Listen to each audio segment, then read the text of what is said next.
Retour au plateau pour la dernière partie de cette émission. Nous revenons bien évidemment au Togo. Un nouveau meeting de la société civile encore interdit. Les organisateurs de la société, les organisations plutôt de la société civile avaient prévu organiser le samedi 15 avril un meeting d'information et de contestation, mais à leur grande surprise, ce meeting a été à nouveau interdit par le préfet du Golfe Kossi Dignefa Atabou pour défaut de base juridique régulière des organisations, et les organisateurs veulent saisir la chambre administrative de la Cour suprême. On note que les OSC accusent le préfet de ne pas leur notifier ce refus, de ne leur notifier plutôt ce refus qu'à la veille de la date prévue pour ce meeting, alors qu'ils devraient le faire 112 heures avant la date de l'événement. D'abord, votre première réaction, Germain?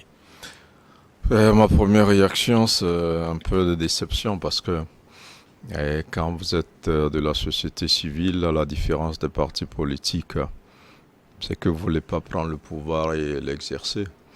Mais après, vous avez un impact, vos activités ont un impact réel sur la société.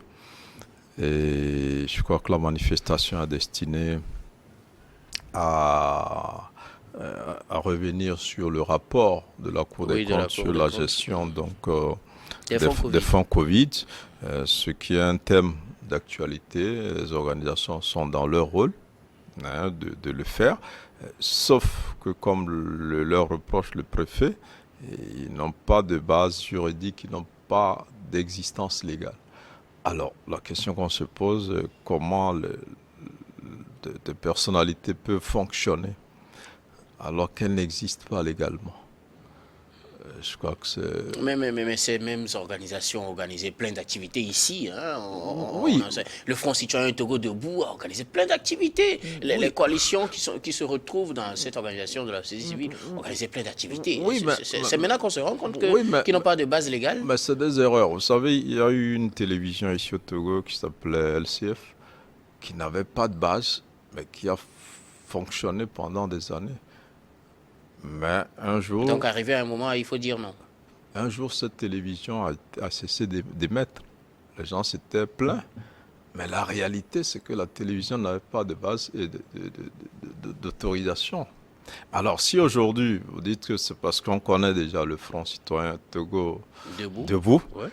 mais on les connaît, et si demain ils savaient qu'ils n'existent pas légalement, mais on peut dire, mais n'exercez pas. Vous avez vu aujourd'hui avec la HAC, la nouvelle disposition pour les médias, mais on a demandé à certains médias de ne plus publier parce qu'ils Ouais. n'ont pas d'existence légale. Donc c'est pour dire qu'il y a des lois. Si je veux faire du commerce, on me dit il faut aller s'enregistrer au CFE. Mais si je ne le fais pas et on vient me fermer un jour, il ne faut pas dire mais ma boutique est ouverte depuis 10 ans. On ne savait Et que pas que j'avais pas fait de formation. Non, donc je paye les crois que, taxes. voilà, certains paient des taxes aux mairies et ils se disent, mais la mairie vient prendre de l'argent, c'est qu'on me reconnaît. Mais après, il y a une existence légale et c'est là où je peux être un peu déçu par ces grandes personnalités que je respecte pour certaines, qui, c'est juste qu'une formalité. Il faut faire les statuts et tout ça, les déposer au ministère de l'administration territoriale, c'est pas compliqué à faire. Maintenant, si cette formalité-là, vous ne la faites pas et que l'autorité, le préfet, qui part de là pour dire que vous n'avez pas de base légale, moi je crois que ces organisations gagneraient à aller simplement se régulariser, faire les papiers et désormais pour pouvoir travailler librement. Bon, maintenant, quand on dit on va attaquer la décision du préfet, Oui, parce que la raison, parce c'est qu'il aurait que pu l'interdire plus tôt. l'interdiction pouvait être... Jusqu'à vendredi, les organisateurs disaient que ça devait tenir. Ben oui, j'étais Oui. même quelque part avec l'un des organisateurs qui m'avait même invité le lendemain pour cette manifestation. Donc moi, je crois qu'une autre avait déjà été annulée pour Oui, le plus ou 1er moins les avril. mêmes motifs. Oui. Alors il m'expliquait que cette fois-ci, il y a l'une des organisations qui avait une base légale et que c'est elle qui allait organiser. Maintenant, je ne sais pas si c'est tout le monde qui a réintroduit la demande ou c'est la seule organisation. Je ne sais pas pourquoi, mais je crois que le préfet a ses raisons. Mais après, le plus simple, c'est que ces organisations aillent régulariser leur situation comme toutes les associations le font. Donc, elles n'ont pas, à mon avis, elle ne devrait même pas communiquer sur cet état de choses qui ne les honore pas. Parce que pour de grandes organisations comme elle, moi, je n'ai jamais imaginé que le Front citoyen Togo Debout n'avait pas une existence légale. Sincèrement. Oui, j'ai jamais imaginé. Donc, je crois que quand vous devez être devant certaines choses, apprenez aussi à faire les choses dans les règles. Ce que vous reprochez au gouvernant, et vous aussi évitez qu'on vous reproche la même chose. Ça, on peut être un peu déçu. Mais après aussi, je pense qu'on aurait pu les laisser. Mais là encore, on revient à la base. S'ils ont toujours des activités, le jour où on va interdire, ils diront non, vous nous avez toujours laissé faire. Donc c'est vraiment compliqué. Interdire. Alors, restons sur la base des arguments avancés par les uns et les autres. Pourquoi le préfet n'aurait pas plutôt informé plus tôt, parce qu'il devait le faire 72 heures avant? Pourquoi attendre jusqu'à la veille pour le faire? Oui, là, on attend la décision de la Cour suprême. Ce qu'on peut dire déjà, le préfet aussi est dans l'illégalité. Si on a envoyé le courrier un peu plus tôt, il avait 72 heures pour se prononcer. Il devait le faire, mais maintenant, après, est-ce que celui qui n'a pas une base légale peut revendiquer ce genre de choses? Je ne sais pas comment la Cour va trancher ça. Parce que c'est comme si vous n'avez pas la qualité, en fait. Je pense, c'est déjà ça le problème. Moi, je pense que ces personnalités, comme encore une fois, dont je respecte certaines, devraient régler cette histoire-là. Ce n'est qu'une histoire de statut, de PV, puis la liste des organisations, et aller se régulariser. Moi, je n'ai jamais imaginé que régulièrement ces associations n'avaient pas une existence légale. Prosper Abouklou, d'abord, j'aime bien commencer par cette partie. Votre première réaction, une nouvelle manifestation des OSC sur essentiellement la question du rapport de la Cour des comptes a été à nouveau interdite. C'est votre première réaction, on va qu'on aille dans le fond. Non, je pense que ce sont des organisations, enfin, de la société civile que moi j'ai toujours confondu à une forme de, je dirais, de socialisme qui ne dit pas leur nom, du communisme, par rapport à l'idée avancée, c'est-à-dire tout partager ensemble et faire un peu front au capitalisme. Vous voyez à peu près. Donc, pour moi, si tel est le cas, comme on l'a déjà accepté en Afrique, ces sociétés civiles qui sont de l'opposition ou alliées au pouvoir, je crois savoir que les sociétés civiles... la société civile, bon, je pense que d'affiliation. Non, je crois, on est en Afrique, on connaît la position des sociétés civiles. Même en Occident. Hein, ah bon, d'accord, donc voilà, j'ai même appris encore autre chose. Je préfère qu'on reste dans le c'est la société civile. Comme vous le voulez, je suis d'accord. Je crois que c'est ça. Ceci dit, bon, on peut dire que, bon, si vraiment on a l'idée qu'on doit faire de la démocratie qui n'est pas conforme à nos idéaux, on devrait les laisser faire. Maintenant, une république comme telle est régie par des lois.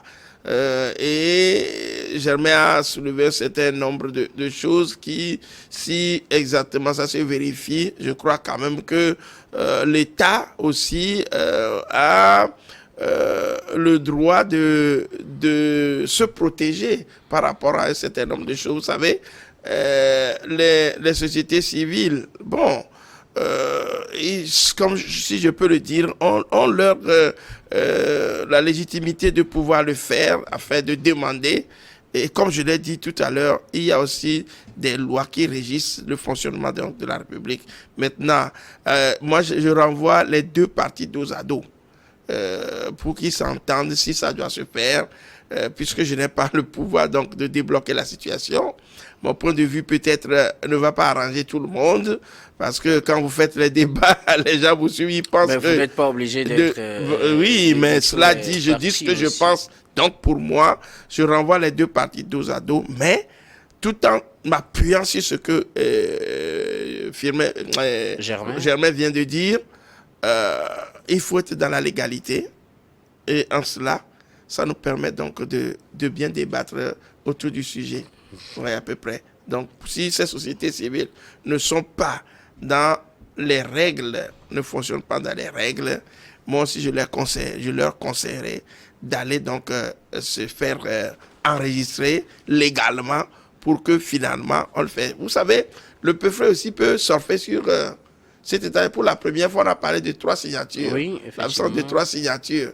Ce qui a été fait cette fois-ci, selon les informations. Voilà, et le préfet a attendu 72 heures, pour pouvoir, moins de 72 heures, à la veille donc de la manif pour le faire. Mais si on met bout à bout les 2 raisons, comme Germain vient de le dire, s'ils ne sont pas dans la légalité, ce qui veut dire que dans la légalité, ce qui veut dire que le préfet aussi peut enfreindre, il a aussi enfreint, parce que légitimement, ceux-là ne sont pas dans la légalité. Donc lui aussi, il peut se dire, bon, comme c'est des gens qui ne sont pas faits, des organisations qui ne sont pas légalement reconnues sur le papier, moi aussi, bon, tant mieux, il n'y a pas lieu de respecter les règles. Est-ce que parce que quelqu'un en face n'a pas respecté les lois de la République, il faut aussi les violer? Bon, moi je ne peux pas parler de violation en ce moment. Pour moi, ce n'est pas une violation. En tout état de cause, pour moi, le préfet n'a pas violé. Tout simplement, il a pris une mesure, puisque tout doit se passer dans les règles de l'art. Maintenant, ceux-là disent, la société civile dit qu'il va introduire un recours après une interpellation auprès donc, de la Cour suprême. Bon, maintenant, on va voir, on attend de voir la réaction de la Cour suprême. Mais moi, je crois quand même que le préfet ne peut pas agir sans concerter la Cour suprême. Cette réaction-là, puisque... Vous pensez que dans ce genre de situation, le préfet aurait consulté la Cour suprême? Sûrement qu'il doit... Le préfet est libre de décider s'il donne l'autorisation ou pas. Mais je crois quand même qu'il a aussi des services spéciaux autour de lui auxquels il doit la plupart du temps s'adresser, s'informer pour pouvoir appliquer les règles dans leur logique. Donc pour moi, aujourd'hui, je crois que il faut repartir à la base. Maintenant, l'affaire autour donc, du rapport, la question autour du rapport de la Cour des comptes, c'est un dossier qui divise vraiment les Togolais. Justement, ce sera ma prochaine question. Je préfère que vous y répondiez en même temps. Oui. Est-ce que ce n'est pas peut-être dans le fond le sujet qui serait abordé qui fâche? Parce que la première fois, c'était en 1er avril, ça a été refusé pour certaines raisons. Vous les avez énumérées tout à l'heure. Il y a quelques-unes avec cette affaire de 3 signatures. Cette fois-ci, selon ces OSC, elles ont respecté le principe des 3 signatures. Et finalement, le report qui a été fait a été à nouveau rejeté parce qu'il y a une autre raison, c'est que vous n'êtes pas légalement constitué. Est-ce que dans le fond, on ne pourrait pas voir le sujet, en fait, qui fait qu'on trouve plutôt des raisons pour rejeter cette demande-là des OSC? Moi, je crois que pour moi, c'est l'une des raisons que je peux qualifier de fondamentale également, parce que la question donc sur ce rapport divise encore plus les Togolais au fond, parce que vous savez, quand vous regardez un peu notre société, quand je parle particulièrement à la société togolaise, et c'est ce qu'on voit partout un peu plus en Afrique, surtout francophone, il y a 2 classes, la classe des riches et la classe des pauvres. Et quand la classe des riches souvent détient le pouvoir, et ce sont eux qui sont sur les ponts économiques, et on les voit presque ne jamais souffrir, c'est-à-dire pour... chacun souffre à sa manière. Oui, non, à sa manière. Vous savez, le nerf de la guerre, c'est ça qui compte pour le mortel, le commun des mortels. Quand vous avez de l'argent, monsieur Hor, vous sortez tout de suite et que vous pouvez régler tous vos problèmes à la maison, un peu partout. Vous pouvez mettre la main dans la poche, carrément, vous irez en souriant. Mais quand vous sortez que rien n'est là, votre moto ou bien votre voiture est en panne et que vous fouillez dans vos poches, il n'y a même personne que vous comptez, ça énerve. Donc je crois que ça fâche. Et moi, je suis parmi ceux qui ne prônent plus pas du tout cette question de vérité qu'on doit fouiller pour savoir. Et après, quand on a les résultats, on fera quoi? C'est-à-dire que c'est un rapport qui est sorti. peut-être, à mon avis, il y a eu une vice de procédure, comme on le dit. Peut-être, je le dis, je ne suis pas juriste pour savoir comment les choses doivent se passer en tant que tel. Maintenant, le rapport est arrivé, ça a créé des tollés. Et il appartient aux autorités, à un certain moment donné, quand même, d'empêcher les débordements. Parce que le fait que la question de ce rapport-là... Vous pensez que ce meeting serait un débordement? Les gens, vous savez, parfois, on est dans des situations qu'on ne peut plus contrôler. Les gens viendront. Ceux qui, comme on appelle, commettent le meeting sont des gens mesurés. Ils savent ce qu'ils viennent faire. Mais dans le bas peuple, c'est pourquoi je parle tout de suite de la pauvreté.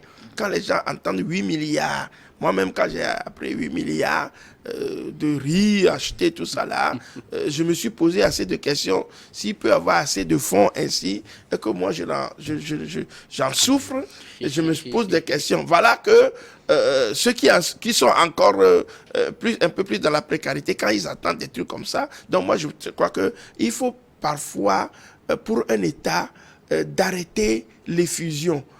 Quand on va créer le nom des responsables, enfin des autorités qui ont géré ces fonds-là, après tout, la décision doit venir de quelque part. Ce n'est pas à la base les pauvres, enfin citoyens, qui vont décider de ce qui va se faire. Maintenant, il faut être sûr que ce qui est rapporté est vérifiable. C'est ça aussi la question. Donc, pour moi, les autorités ont compris que si c'est sur cette question, à mon avis, sur cette question qu'on doit encore rassembler les gens pour pouvoir leur en parler, les gens en savent déjà assez sur cette question-là. Okay. Et quelle serait donc la suite à donner par rapport à ce meeting-là. Donc, on dit aussi que gouverner, c'est prévoir. Et donc, c'est dans la prévision, peut-être selon votre analyse, qu'il aurait peut-être trouvé une autre raison. Je viens à vous, Germain. Est-ce que vous pensez que l'affaire, la question même qui sera abordée lors de ce meeting d'information et de contestation pourrait avoir joué aussi un rôle dans ce deuxième refus?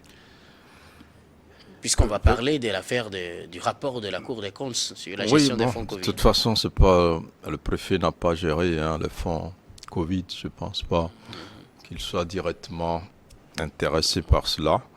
Après, je crois que le gouvernement peut être intéressé par cet événement, surtout que le gouvernement est passé devant l'Assemblée nationale pour expliquer certains dysfonctionnements. Donc, mais je crois que ce meeting, on peut le laisser se tenir, parce que c'est déjà dans leur rôle pour les organisations de la société civile, de faire ce genre de manifestation pour contester s'ils ne sont pas d'accord. Mais après, c'est pas ça qui dira si le rapport est bien fait ou mal fait, ou si les faits qui sont dénoncés dans ce rapport sont avérés ou faux. Après, vous savez qu'aujourd'hui, le constat qui est fait depuis que le gouvernement est passé à l'Assemblée, c'est que globalement, le gouvernement donne l'impression que la Cour des comptes n'a pas suffisamment bien travaillé sur ce rapport. Oui, en suivant sa défense en tout cas. Voilà, mais ce qu'on peut aussi remarquer en tant qu'observateur, c'est que le gouvernement n'a pas beaucoup collaboré avec la Cour des comptes. Vous savez que c'est une institution qui n'est pas très respectée. Vous allez voir pendant la campagne électorale, y compris même des candidats de l'opposition à qui on donne de l'argent, les rapports qu'ils font à la Cour des comptes, totalement, c'est des rapports creux. Les gens ne croient pas qu'ils doivent vraiment apporter des pièces justificatives pour permettre à la Cour de faire ces rapports-là. Mais à partir du moment où la Cour a fait son rapport avec les éléments à sa disposition, et il manquait assez d'éléments qu'elle n'avait pas. Et moi, je crois qu'aujourd'hui, ça a créé une situation qui fait que demain, tous les acteurs dont les activités sont concernées par la Cour constitutionnelle vont faire attention et vont respecter un peu plus cette institution-là et le fournir tous les éléments, en tout cas, les éléments à leur disposition pour qu'ils puissent faire le travail. Donc, ça a été une mésentente énorme entre pas seulement le gouvernement, il y a la coordination qui a également beaucoup géré, donc tous les responsables donc, dans ce circuit-là qui ont travaillé pendant cette pandémie-là qui a causé beaucoup de tort aux Togolais et au monde entier. Donc il n'y a pas eu beaucoup de collaboration. La Cour, généralement, les gens envoient ce qu'ils peuvent et n'accordant pas assez de valeur au rapport. Mais voilà que ce rapport-là, comme l'a dit Prosper, a créé quand même une situation. Et aujourd'hui, le gouvernement s'est expliqué. Certains sont convaincus, d'autres ne le sont pas. Mais le dysfonctionnement, il est perceptible. C'est clair qu'il n'y a pas eu une grande collaboration entre tous les acteurs et la Cour. Donc, ils n'ont pas pu lui donner les documents ou tous les documents qu'il fallait pour faire un rapport assez détaillé. Donc, je crois que la société civile est dans son rôle de manifester et de demander que lumière soit faite et que ça serve quand même désormais pour que les gens se disent si on doit fournir des éléments à la Cour des comptes, il faut faire attention parce que si c'est incomplet, elle pourrait faire un rapport avec lequel on ne sera pas d'accord après. Et je pense que c'est ce qui s'est passé récemment dans notre pays. Alors, pour revenir à ma question, donc vous pensez que cette affaire aurait quand même pu jouer dans l'acceptation ou le refus de cette autorisation aux OSC pour organiser leurs manifestations ou bien leurs meetings d'information et de contestation? Bon, je ne peux pas répondre parce que celui qui a interdit la manifestation n'est pas lié à ce dossier en fait. Le préfet n'a pas géré grand-chose dans ce fonds-là. Oui. Donc, lui, personnellement, non. Mais maintenant, si on pense que le préfet dépend d'un gouvernement et qu'il aurait peut-être reçu des ordres, là, on peut raisonner comme ça. Mais moi, je n'ai pas d'éléments pour dire que peut-être un ministre ou le ministre de l'administration territoriale duquel dépend le préfet aurait peut-être donné l'ordre au préfet de le faire. Moi, je crois que c'est sur les détails de cette interdiction, on comprend tout simplement qu'il y a eu un manquement donc, dans l'information ou dans la demande. Et après, les organisateurs aussi peuvent se plaindre du délai dans lequel cette interdiction leur a été notifiée. C'est un peu tardif parce qu'ils n'ont pas tort. Peut-être qu'ils ont déjà mis des moyens pour organiser. À la veille, c'est sûr que tu t'es déjà organisé. Voilà, qu'ils ont déjà mis les moyens pour organiser et que s'ils étaient prévenus plus tôt, ils n'auraient pas mis ces moyens en chemin. Sur ce point-là, on attendra la décision de la Cour, de la Chambre administrative de la Cour suprême. Alors, je viens à vous, Prosper Agboklou. Vous étiez en train de faire un développement tout à l'heure parlant du rôle de régulation de l'État ou quand même en parlant directement du préfet qui, peut-être en prévoyant les choses, aurait estimé qu'il ne fallait pas que cette question de la Cour des comptes soit à nouveau abordée dans ce meeting-là. Mais en le faisant, si c'est le cas, parce que nous n'avons aucune preuve que c'est ça la raison, il faut le préciser, mais en le faisant, n'est-il pas en train de faire obstacle à la liberté d'expression, selon vous? Non, même dans la liberté d'expression, il y a aussi la censure. La censure fait partie. J'aimerais être patron de presse. Sur certains articles, il fait l'autocensure ou bien la censure par rapport au rédacteur. Je crois que la censure fait partie aussi des règles démocratiques, si tant est qu'on l'accepte. Moi, je ne suis pas dedans, tant qu'on l'accepte. On l'accepte. Pas dans la démocratie. Non, moi, c'est un concept qui implique anormalement l'Afrique. Est-ce que ce n'est pas parce que l'Afrique a mal compris la démocratie? C'est parce que ce n'est pas assujetti à sa conception anthropologique, psychologique, dans tous les domaines. Cette démocratie-là s'est inventée par la Grèce antique. C'était conforme à une époque où les Grecs ont choisi une forme de gouvernement. Maintenant, nous aussi, il faut que nous créons les nôtres. Il ne faut pas qu'on fasse du sujet maintenant. Par rapport à la censure, oui. Par rapport à la censure, l'autorité a le droit aussi de dire non.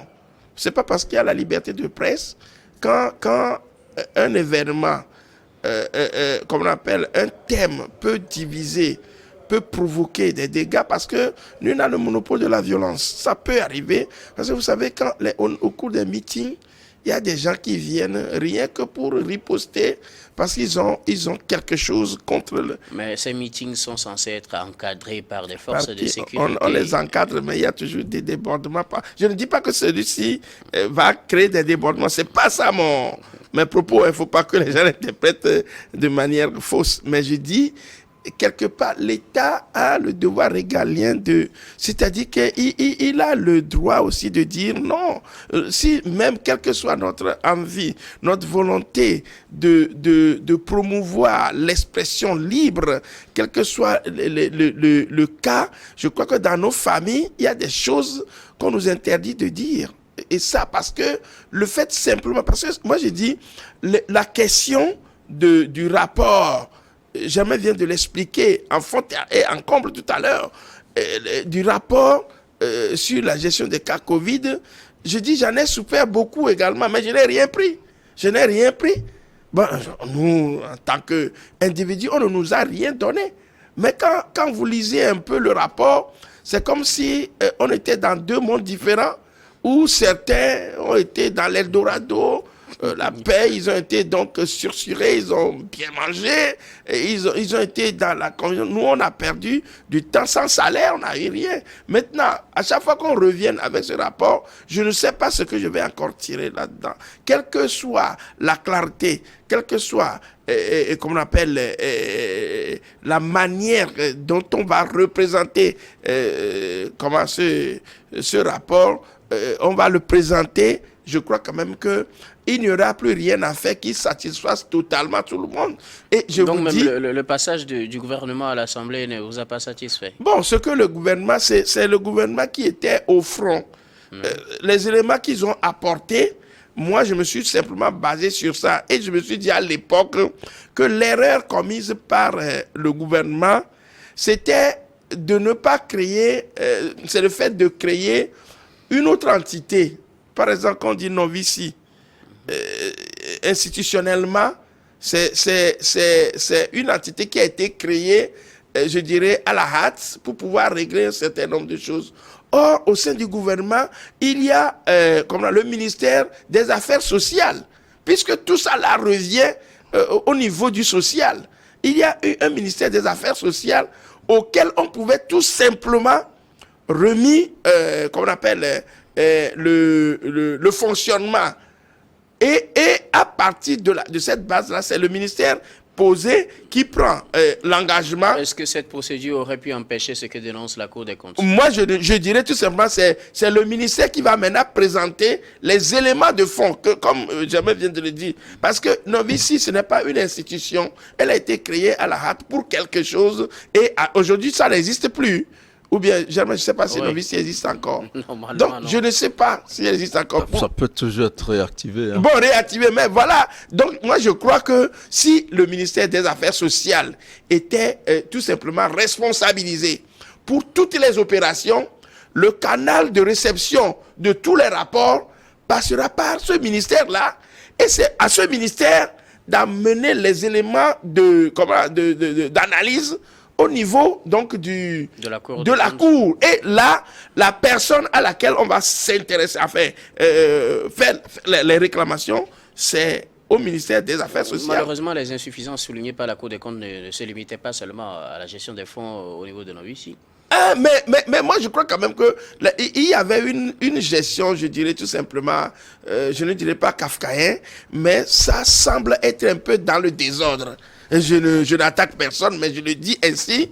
Pour moi, si c'était comme ça, si on avait demandé mon avis sur la question, j'aurais dit, prenons un canal sur lequel on passe tout le fonctionnement passe par là, et après, le rapport viendra. Donc, si la Cour des comptes a besoin d'un document, on se réfère au ministère des Affaires sociales qui doit tout fournir. Maintenant, c'est à ce ministère de savoir comment coordonner avec tous les autres ministères, enfin, les autres entités pour pouvoir gérer les flux.